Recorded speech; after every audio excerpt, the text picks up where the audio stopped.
시청자 여러분 안녕하십니까? VOA 뉴스투데이 시작합니다. 일본 외무성이 공해상에서 불법 환적을 한 것으로 보이는 북한 선박을 포착해 공개했습니다. 해당 선박은 지난 7월에도 불법 환적한 정황이 포착됐는데 기존과 달리 이번에는 아예 대놓고 한낮에 불법 환적을 시도했습니다. 첫 소식 오택성 기자가 보도합니다. 유조선 왼편으로 작은 선박 한 척이 나란히 붙어 있습니다. 뒤에서 보니 두 선박 사이에 줄처럼 보이는 호수 여러 개가 줄줄이 이어져 있습니다. 일본 외무성이 27일 홈페이지를 통해 공개한 북한 선박의 불법 환적 정황이 담긴 사진입니다.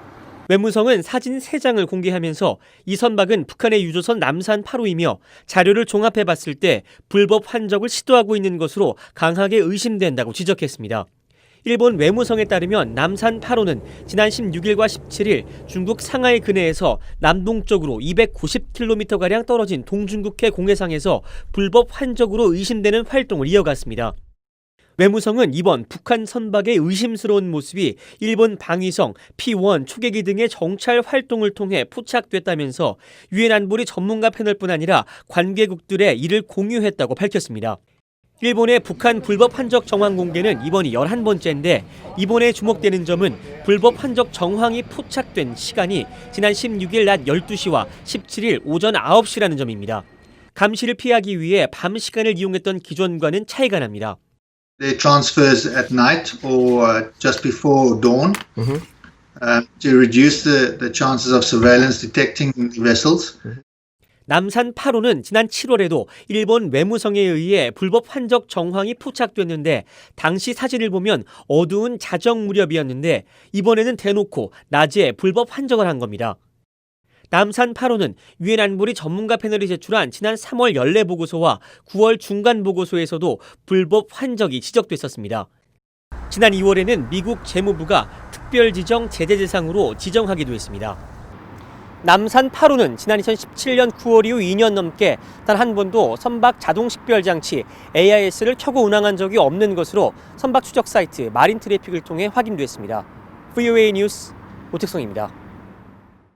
내년 11월에 치러질 미국 대선을 앞두고 민주당 내 주요 경선 후보들은 대북 정책에 관한 자신의 입장을 분명하게 밝히고 있습니다.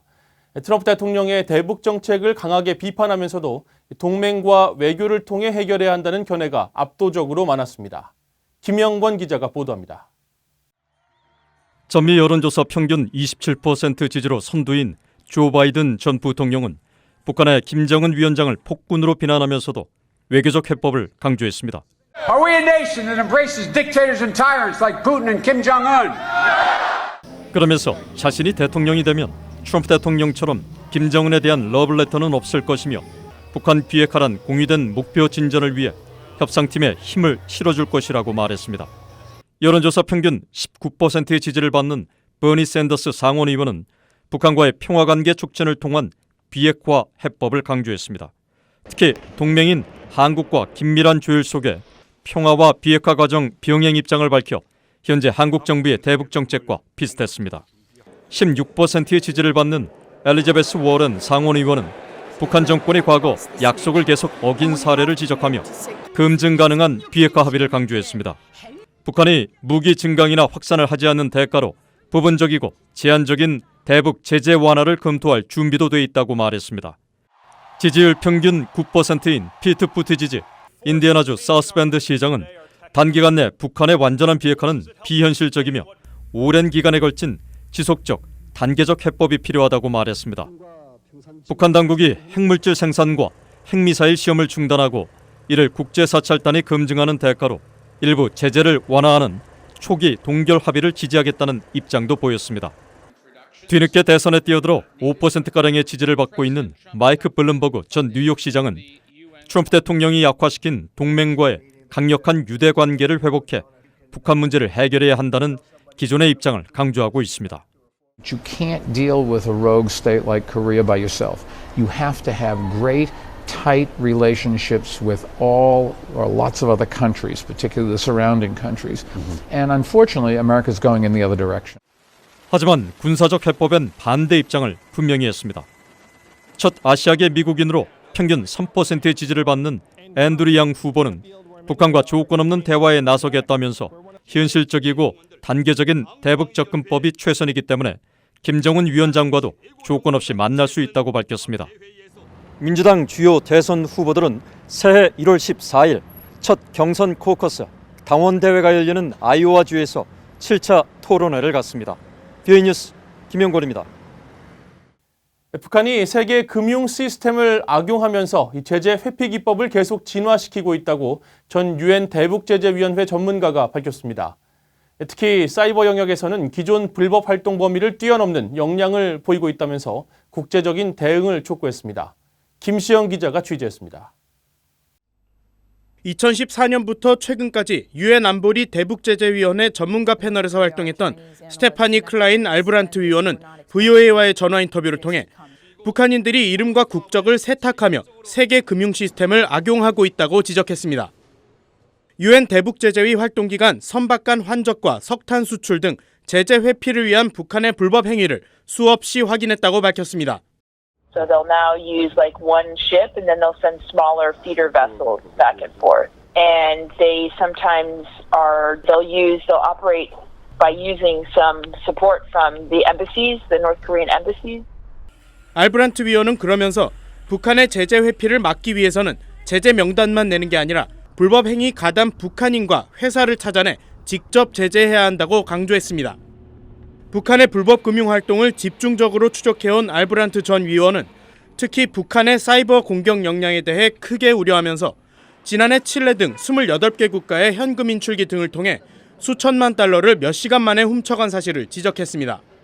In May 2018, transferred $10 million from Banco del Chile to accounts mainly in Hong Kong. In August 2018, against Cosmos Bank in India, which ATM withdrawals.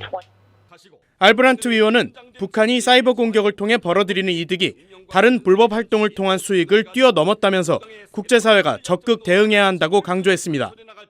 또 기존 금융기관을 통한 현금 탈취에서 대응과 추적이 어려운 가상화폐 영역으로 넘어가고 있다면서 각국 정부와 민간 부문의 대책이 필요하다고 지적했습니다. 이어 북한의 대북제재 회피 기법이 교묘해지고 고도화되는 상황에서 대북제재 완화를 노리는 중국과 러시아의 시도는 유엔 안보리 내 분열을 심화시키고 있다고 지적했습니다. VOA 뉴스 김시영입니다. 제임스 리시 미 상원 외교위원장이 도널드 트럼프 대통령의 대북 정책은 아직 실패가 아니며 인내심을 갖고 지켜봐야 한다고 밝혔습니다. 리시 위원장은 27일 자신의 지역구인 아이오와주 지역 언론과의 인터뷰에서 트럼프 대통령은 북한과의 대화를 통해 벼랑 끝에 서 있던 북한 문제를 올바른 방향으로 이끌어냈다며 역대 그 어떤 대통령보다 나은 결과를 가져왔다고 평가했습니다. 이어 일부에서 대북 정책 실패론이 나오고 있지만 인내심을 갖고 대화할 필요가 있으며 김정은 위원장은 자신의 할아버지, 아버지와는 조금 다른 독재자라고 말했습니다. 리시 위원장은 수년간 사람들은 북한이 핵무기 보유를 원하는 것이라고 말해왔지만 북한이 진정으로 원하는 것은 핵이 아닌 체제 보장이라고 생각한다며 김 위원장에게 체제 보장을 선택할 수 있는 기회를 줘야 한다고 주장했습니다. 북한 노동당 기관지 노동신문이 러시아 등 다른 나라의 인공위성 발사 소식을 잇따라 전하고 있습니다. 북한 노동당 기관지 노동신문은 27일 기상관측위성 발사라는 제목의 기사에서 러시아가 24일 기상관측위성 일렉트로 L3호를 쏴 올렸다면서 위성은 바이코누르 우주발사장에서 프로톤 M 운반 로켓에 탑재돼 발사됐다고 전했습니다. 앞서 지난 25일에는 공동 번영을 위한 평화적 우주 개발 움직임은 세계적 범위에서 계속되고 있다며 중국과 인도, 이집트의 위성 발사 동향을 소개했고 지난 19일에도 중국이 서창 위성발사센터에서 발사한 2개의 북두향법 위성에 대해 보도했습니다.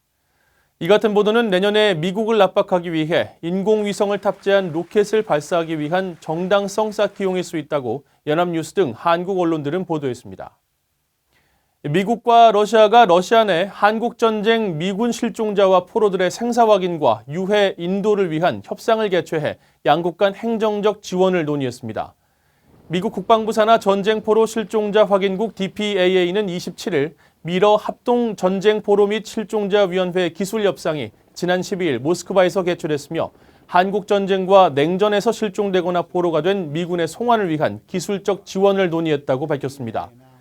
티모시 셰아 유럽 및 유라시아 담당 국방정보국장이 이끈 미국 협상대표단은 회담에서 실종자 송환을 위한 정보를 교환하고 양국의 송환 노력 지속을 위한 연례적 기술회담 개최를 요청한 것으로 알려졌습니다.